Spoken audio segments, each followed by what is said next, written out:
Hi అండి. Welcome back to my channel. ఎంతో టేస్టీగా ఉండే ఎగ్ పరోటాని ఈజీగా మనం 5 మినిట్స్లో ప్రిపేర్ చేసుకుందాం. చాలా అంటే చాలా బాగుంటుంది. రోటీలో అయినా చపాతీలో అయినా సూపర్గా ఉంటుంది. ఈజీగా ప్రిపేర్ చేసుకోవచ్చు. దీనికోసం ముందుగా ప్యాన్ పెట్టుకుని ఆయిల్ వేసుకోవాలి. ఆయిల్ అనేది బాగా హీట్ అయిన తర్వాత రెండు పెద్ద ఆనియన్స్ని చిన్న చిన్న పీసెస్గా కట్ చేసుకొని వేసుకోవాలి.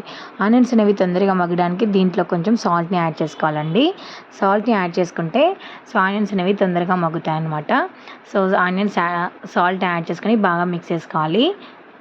ఆనియన్స్ అనేవి మంచిగా కలర్ అనేది చేంజ్ అవ్వాలి. కొంచెం కలర్ చేంజ్ అయిన తర్వాత దీంట్లో ఒక చిటికెడు పసుపుని అయితే యాడ్ చేస్తున్నానండి. పసుపుని యాడ్ చేసుకొని బాగా మిక్స్ చేసుకోవాలన్నమాట. ఈ ఆనియన్స్ అనేవి మంచిగా గోల్డెన్ బ్రౌన్ కలర్లోకి వచ్చేంత వరకు కుక్ చేసుకున్న తర్వాత 1 టేబుల్ స్పూన్ ఆఫ్ అల్లం వెల్లుల్లి పేస్ట్ని అయితే యాడ్ చేస్తున్నాను. అల్లం వెల్లుల్లి పేస్ట్ని బాగా మిక్స్ చేసుకొని పచ్చివాసన పోయేంత వరకు కుక్ చేసుకోవాలన్నమాట. పచ్చివాసన ఉంటే ఈ కర్రీ అనేది టేస్టీగా ఉండదు, బాగోదండి. అందుకనేసి అల్లం వెల్లుల్లి పేస్ట్ అనేది పచ్చివాసన పోయేంత వరకు కుక్ చేసుకోవాలి. పచ్చివాసన పోయిన తర్వాత మనమైతే దీంట్లో అయితే ఎగ్స్ని అయితే యాడ్ చేసుకోవాలన్నమాట. నేనైతే ఇక్కడ 5 ఎగ్స్ని అయితే తీసుకుంటున్నానండి. మనకు కావాలంటే ఎక్కువ కూడా యాడ్ చేసుకోవచ్చు. 5 ఎగ్స్ని దీంట్లో అయితే ఫస్ట్ యాడ్ చేసుకోవాలి. ఈ విధంగా బాగా మిక్స్ చేసుకోవాలన్నమాట. ఎగ్స్ వేసిన వెంటనే ఈ ఆనియన్స్కి బాగా మిక్స్ చేసుకోవాలి. మిక్స్ చేసుకుని దీంట్లో ఇప్పుడు రెడ్ చిల్లీ పౌడర్ని కూడా యాడ్ చేసుకోవాలి.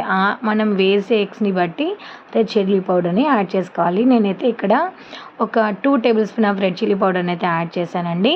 మనకు కావాలంటే కొంచెం సాల్ట్ కూడా యాడ్ చేసుకోవచ్చు. ముందే నేనైతే ఎక్కువ సాల్ట్ యాడ్ చేసేసాను కాబట్టి ఇక్కడైతే సాల్ట్ అనేది యాడ్ చేయలేదు. మనం చూసి వేసుకోవాలన్నమాట సాల్ట్. దీన్ని ఒకసారి బాగా మిక్స్ చేసుకొని మీడియం ఫ్లేమ్లో బాగా కుక్ చేసుకోవాలండి. దీన్ని మీడియం ఫ్లేమ్లో పెట్టేసి బాగా కుక్ చేసుకుంటే పక్క నుంచి ఆయిల్ అనేది బాగా రిలీజ్ అవుతుందన్నమాట. అది ఆయిల్ రిలీజ్ అయిపోతే ఇది పర్ఫెక్ట్గా కుక్ అయిపోతున్నట్టు మనకు తెలుస్తుంది.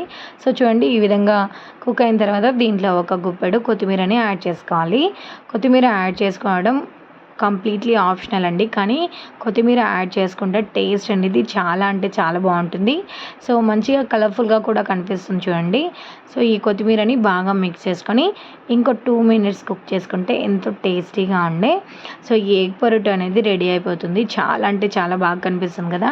నిజంగా టేస్ట్ కూడా చాలా బాగుంటుంది. జస్ట్ 5 to 10 మినిట్స్లోనే ఇది కుక్ అయిపోతుందండి. రోటీలో అయినా, చపాతీలో అయినా, రైస్లో అయినా, దేంట్లో అయినా కూడా ఇది మాత్రం సూపర్గా ఉంటుంది. ఒక్కసారి చేసి చూడండి. మనకి ఇక్కడ కనిపిస్తుంది కదా, నిజంగా టేస్ట్ అయితే చాలా బాగుంటుంది. ఒక్కసారి ట్రై చేసి చూడండి. వీడియో నచ్చితే ప్లీజ్ ఒక లైక్ చేయండి. నా ఛానల్ని సబ్స్క్రైబ్ కూడా చేయండి.